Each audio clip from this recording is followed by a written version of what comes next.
2 Kings chapter 17 is where we are.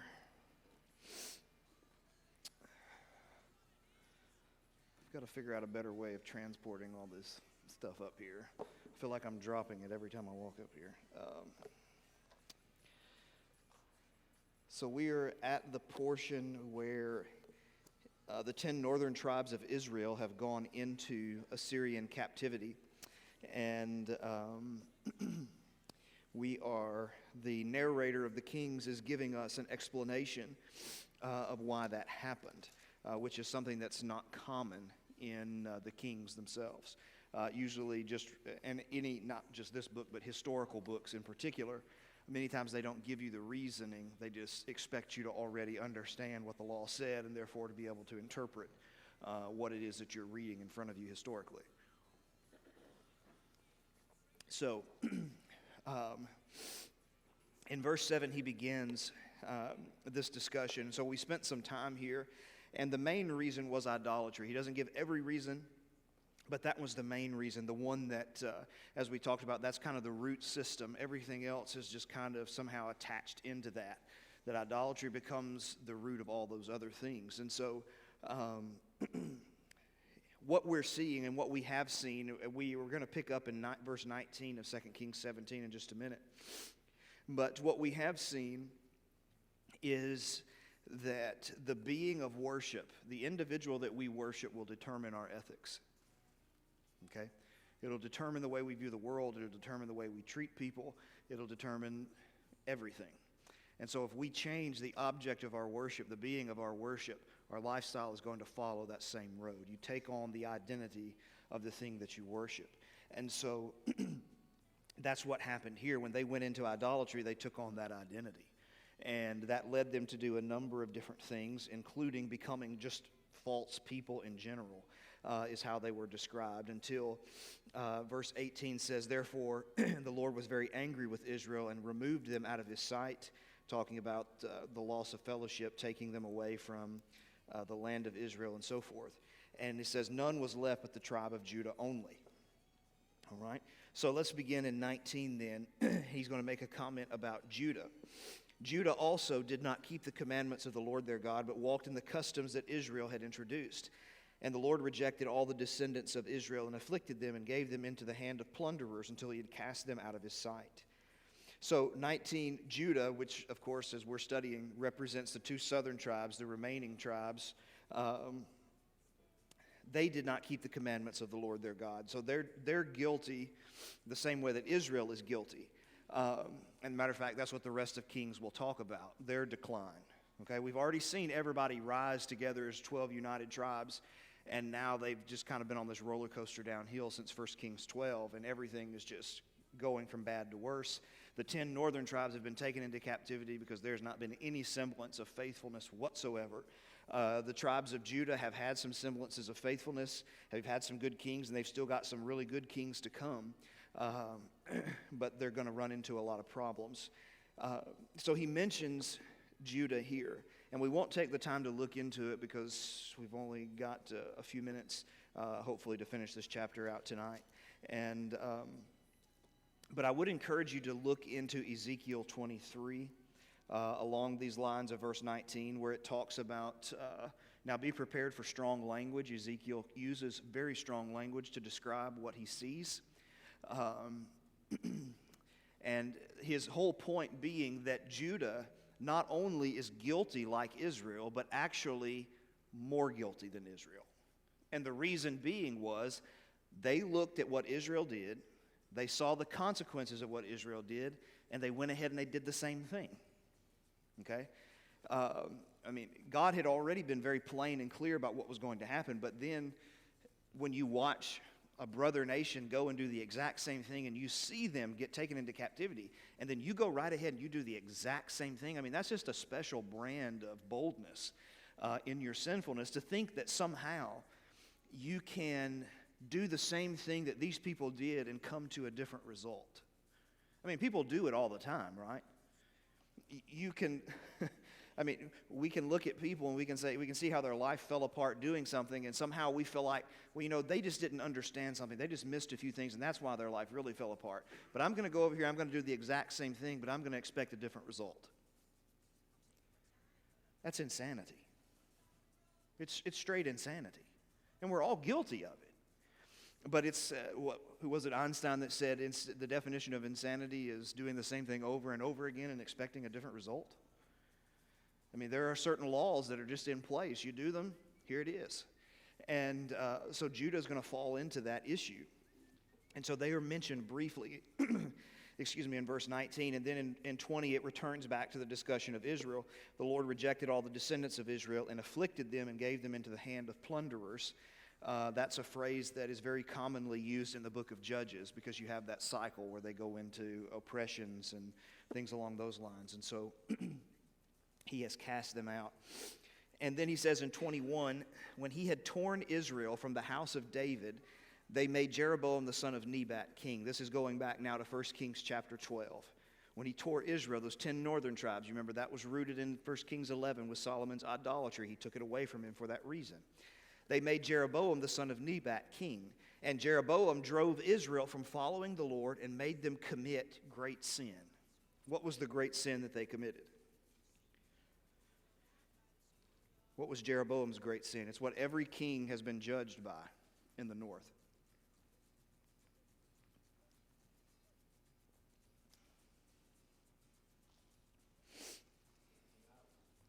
Idols. He set up calf worship, 1 Kings chapter 12. And changed the time of worship, changed the priesthood of worship, changed the object of worship, changed the locations of worship. I mean, he changed everything.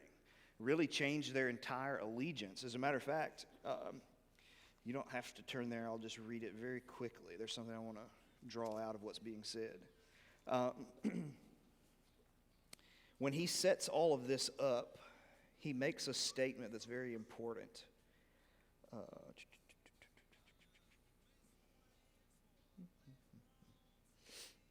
Obviously, I didn't prepare for this beforehand. This is off the cuff. That's why it's. I'm okay with silence if you are. Okay. In 1 Kings 12:28, it says, so the king took counsel and made 2 calves of gold. And he said to the people, you have gone up to Jerusalem long enough. Behold your gods, O Israel, who brought you up out of the land of Egypt. Now, what's interesting about that phrase is, first of all, this whole situation is parallel to Exodus 32 when they committed idolatry with a golden calf in the wilderness.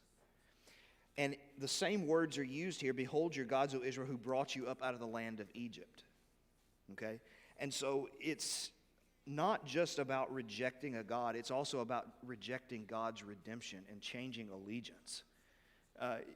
There's more to it than just saying, okay, these are the gods that delivered you from Egypt. For Israelites to say these are the gods that delivered you from Egypt, that's saying this is your God. You're changing everything about your understanding of that God. You're transferring your allegiance, your understanding of everything else in the world, and your redemption, the redemption that the God of heaven accomplished for you, you're basically turning your back on, and you're going after other gods. So Jeroboam does that. Now, there's an important principle here about leadership in general.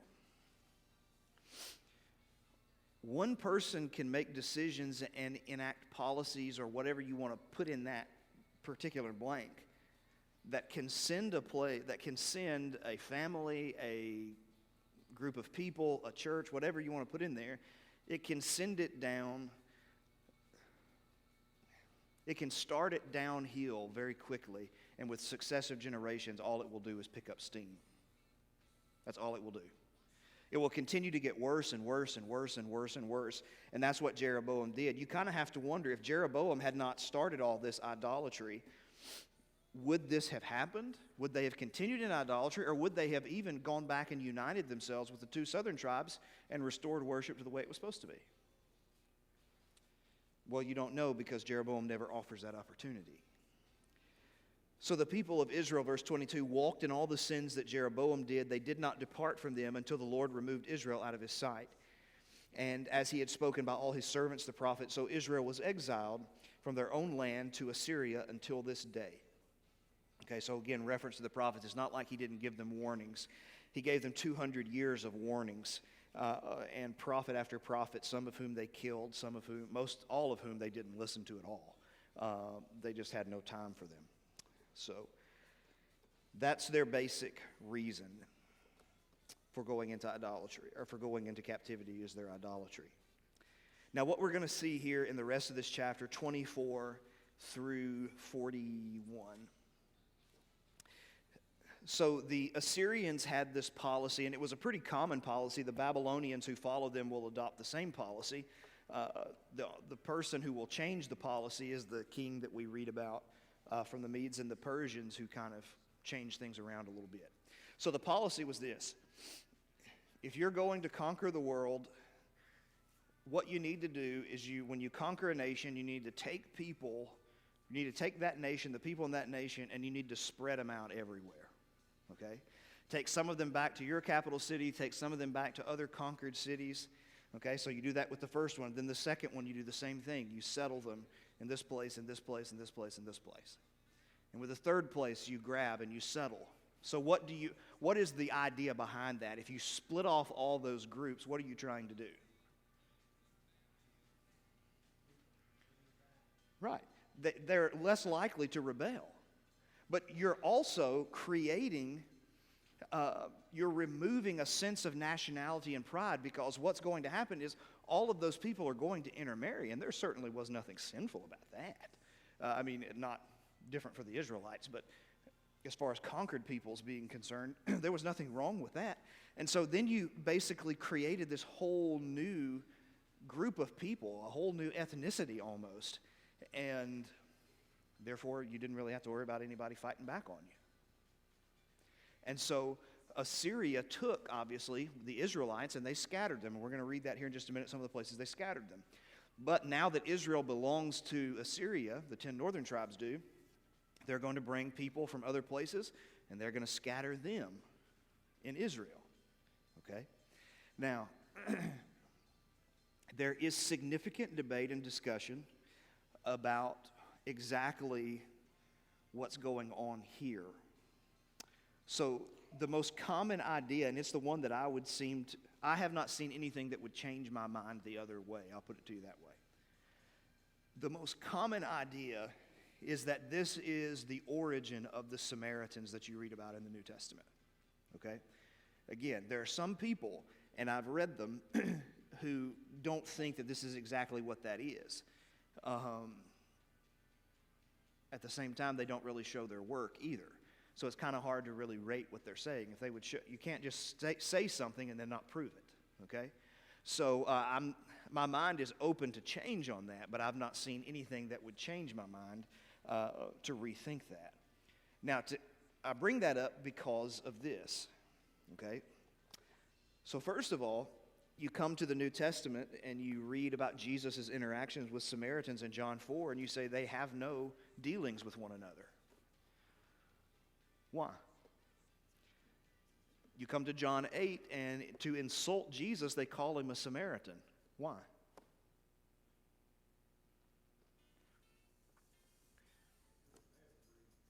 Okay, they're half-breeds. They're actually, some people view, a common view is that the Samaritans are kind of like the Pharisees and Sadducees and Essenes and all that are not. Okay? The Pharisees, Sadducees, all those guys, they're considered sects or sections in the Jewish religion. The Samaritans were a completely different nation and religion altogether. And their origins are right here that help us to understand that. For an example, the Samaritans worshiped on Mount Gerizim. Now, when you remember that, when Jesus is discussing with the Samaritan woman, she says, I perceive that you're a prophet. Our father said on this mountain we ought to worship, but you say Jerusalem is the place where people ought to worship. What is she talking about? She's pointing at Mount Gerizim, where they worshiped. There is what is known as the Samaritan Pentateuch, those first 5 books of the Old Law. There's a Samaritan version of it where they insert worship on Mount Gerizim into the 10 Commandments. Okay? And so there are a number of different things that go on, which as we're studying this, and I know it's very easy to get caught and say, what does this have to do with anything when you're going into the Old Testament? What I hope we're starting to see is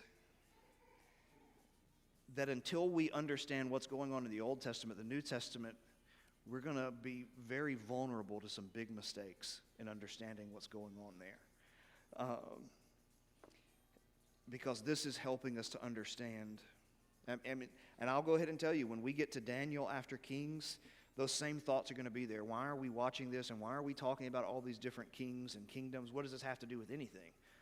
Well, if you don't understand what this is, you won't understand who are the Pharisees and Sadducees and Essenes and all of these people that are interacting in the New Testament. That if you reject if you don't look at the Old Testament and you just start reading the New Testament, I mean, there are a lot of ideas out there that are very popular about those groups. The only problem is there's just not a lick of truth to them. So we want to make sure that we have an understanding of what's going on. So we're going to move through this a little bit more swiftly because it's kind of a straightforward, just historical approach. But the overall theme that we want to see is what we've got on the board, and that is nothing changes, okay?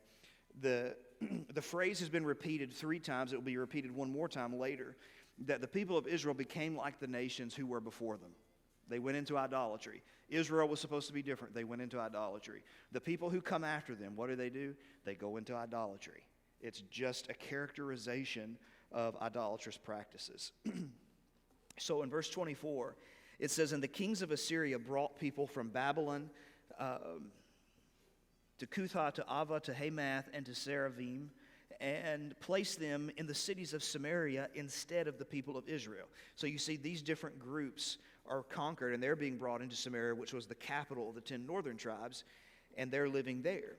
And it says, verse 25, "At the beginning of their dwelling there, they did not fear the Lord." Honestly, they probably didn't know who he was. "Therefore the Lord sent lions among them who killed some of them," which was a common punishment for disobedience to God. We've seen it a couple times in Kings. It's mentioned in Leviticus 26, 21, and 22, and in other places. "So the king of Assyria was told, 'The nations that you have carried away and placed in the cities of Samaria do not know the law of the God of the land.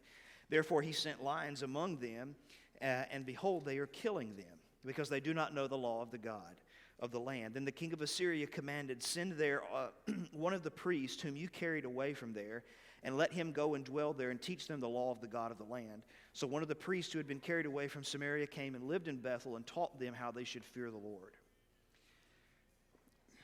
Okay, so this is not in any way them accepting God. I know that may be what it feels like, but that's not at all what's going on. There are a couple indicators.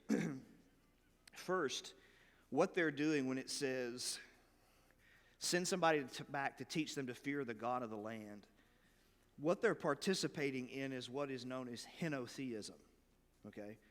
A lot of people call it polytheism, but polytheism is a broad idea of just believing in multiple gods. Henotheism is where you believe in polytheism. You believe in a lot of different gods, but you believe that your God is primary. You have a primary God, and you're willing to worship other gods under that heading, okay? And this will become a problem that we'll see in Daniel, because the Israelites are monotheist. They don't have a problem with you worshiping your God. They have a problem with you saying, "I'm not going to worship anybody but my God." That's the problem, okay? So that's what's going on here. You've got a group of people. They're just trying to, their view of God, again, I think we mentioned it Sunday, was their view of God is just, he's angry and we just want to keep him off our backs and get him to leave us alone, okay? And so that's what they're doing here, just trying to understand it. Now, the problem is this. They've called for a priest who had been a priest of the people of Samaria. Well, when you go back to 1 Kings chapter 12, one of the things that Rehoboam did was change the priesthood.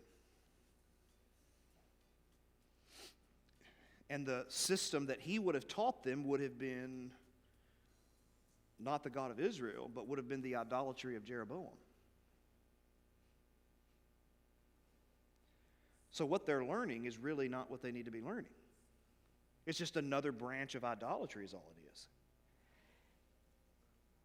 And this is where when we look and we read what's said here, it says that they fear the Lord. We have to, and we'll see it here in just a minute when we get to reading. you have to remember that sometimes statements are made tongue-in-cheek. Okay? There's a difference between me saying about a person, that person really fears the Lord, and, that person, they really fear the Lord. Now, if you wrote that statement, you couldn't tell the difference. It sounds the same words, but you and I both know I'm communicating something very different using the same words. Okay? The writers in the original text, what's going on here, were doing the same thing. They were saying some things tongue-in-cheek, and you have to pay attention to some clues around it to know that the statement they're making is tongue-in-cheek. And a lot of that is lost because, we don't read Hebrew. And a lot of their words rhyme and sound the same, and they're making fun of things, and that if you could hear the words rhyming, you would get the joke that they're making in the process. So, verse 29, but every nation still made gods of its own. That is, all the other people that lived in the land, they had their own gods, along with, in their mind, the God of Israel. And the high places that the Samaritans had made, every nation in the cities in which they lived, the men of Babylon made Succoth-Benoth, and the men of Cuth made Nergal, who was a god of war and death and pestilence, and the men of Hamath made Ashima, and the Avites made Nibahaz and Tartak, and the Seravites burned their children to the fire, to Adramelech and Anamelech, the gods of the Seraphim, and that's a male and female god tandem. Child sacrifice, we've already seen that. We've run into it several times already, so we're not going to rehash all of that. So here's the tongue-in-cheek statement, verse 32. They also feared the Lord and appointed among them sorts of people as priests of the high places who sacrificed to them in the shrines of the high places. So they feared the Lord, but they also served their own gods in a manner of the nations from among whom they had been carried away. Now, why do we say that this is tongue-in-cheek? Well, first of all, the phrase fearing the Lord in the Old Testament, what is one thing that the Old Testament is very clear on when it comes to the people of God and their relationship to other gods?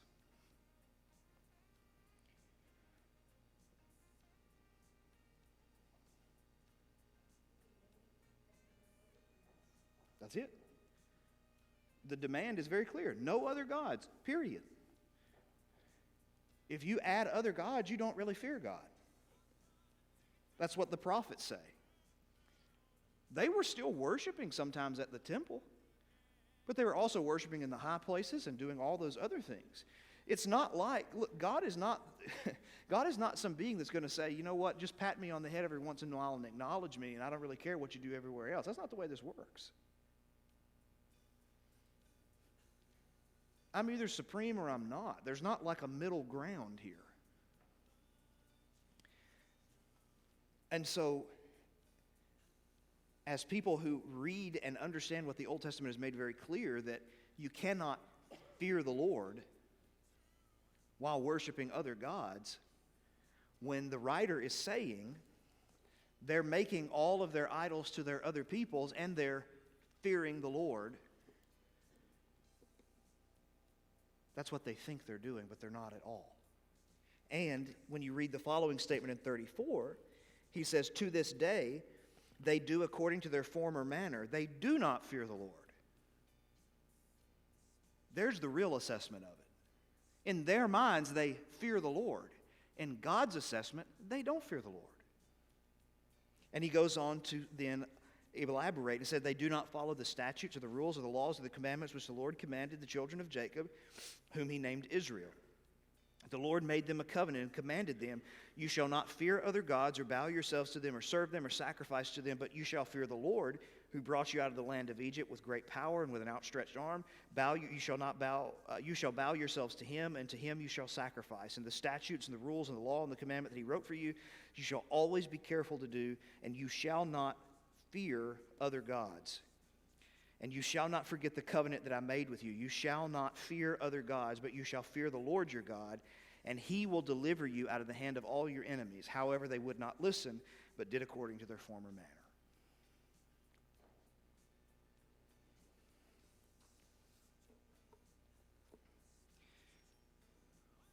What God is demanding And what we're seeing is the common case of humanity, is humanity tries to walk this line that says, I'm going to acknowledge God, but I'm also, I'll acknowledge God by going to worship.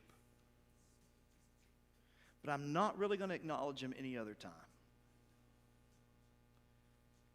I also might acknowledge other gods at the same time. And what God is saying is, in your mind as a person, I may be thinking, well, I'm going to worship, so therefore I fear the Lord. God looks at it and says, no, you don't fear me.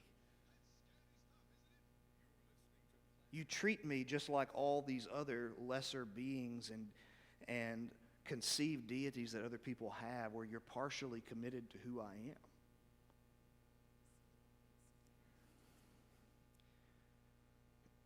The one thing that is the greatest challenge to every one of us is understanding what commitment and what radical commitment God demands of every one of us. We've used this illustration before, but it's so simple. When I hand my life over to God, this is the way some people want to do it. It's like handing over my house to someone and saying, look, you can redecorate, you can redo parts of my house, but there are certain rooms that are just off limits. You can't go in this room, and you can't touch this, and you can't touch that, but anything else, you can change whatever you want to change. And that's how people want to have a relationship with God. The only problem is God will have nothing of that relationship. True conversion is when you hand God the keys and you say, do what has to be done. That means if He wants to, He can knock this wall out and knock that wall out, and He can take my favorite thing in the world and He can dump it in the trash can if He wants to. Because either God is going to have control of every part of my life, or He's not going to have me at all. God is not interested in making partial renovations. Partial renovations won't conform us to the image of His Son. He has to have total radical control to do whatever needs to be done to conform us to that image. And so,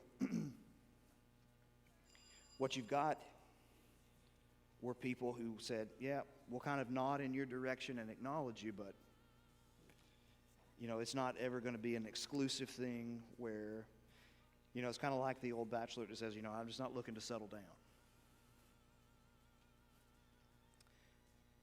So, 41, the narrator closes and says, so these nations feared the Lord and also served their carved images.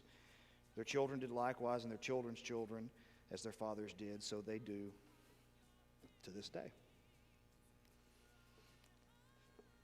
And you see it as the ultimate insult to the God who delivered them and brought them into this land and made them. That they look at the God who did all that for them and say, we'll serve you, but we set the terms and you don't. It's just a little crazy. Because if God is God, and we truly understand what God is, in general, just the very definition of the term God, if we really grasp that concept, we would never, ever try and negotiate a term with God. We would know how foolish that is.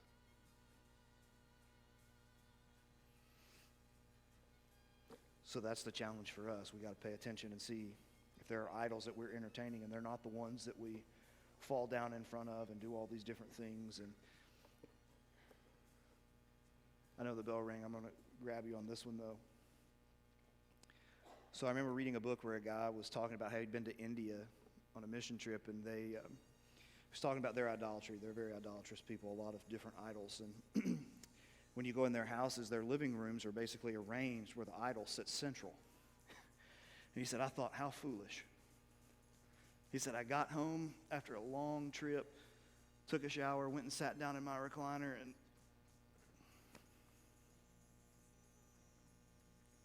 how was my living room organized?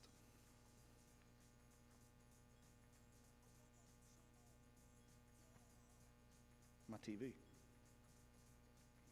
Is TV inherently evil? No, that's not the point. The point is that just because the size and the function of the object may change doesn't mean it can't be an idol. So much so that we're willing to rearrange a room around a box to give us an image, but we're not willing to rearrange our lives around a God who gives us life. That's the challenge. So, anyway, we will pick up in chapter 18 in a couple of weeks.